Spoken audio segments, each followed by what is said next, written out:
As programs evolve, our computers gotta evolve. So it's important that we upgrade our computer to the highest spec as possible. What's going on? It's DJ Rod. This is a quick video on how I upgraded my 15-inch mid 2010 MacBook Pro. I removed the optical drive.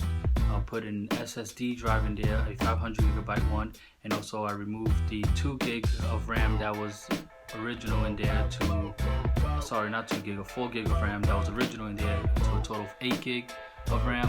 That was the max I could have put on my MacBook.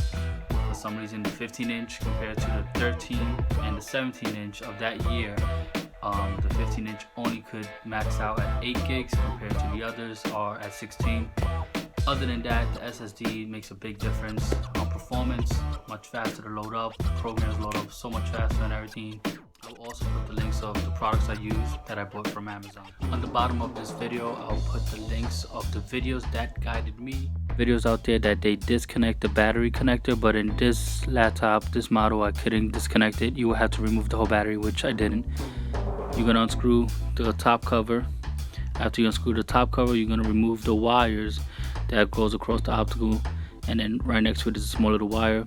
There's a small screw by the fan you disconnect, and then there's on the module you're gonna disconnect those screws, unscrew those screws, and on the left side of the module there's a long screw.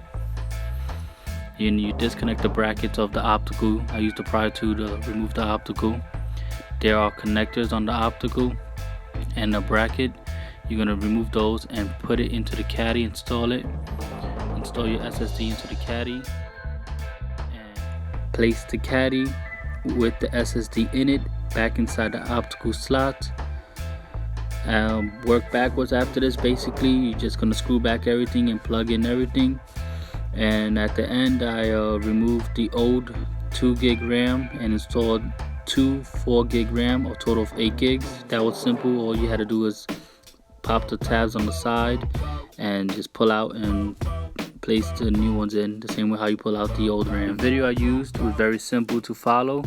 If you have any questions, just feel free to comment in the bottom of this video and I will answer as soon as possible.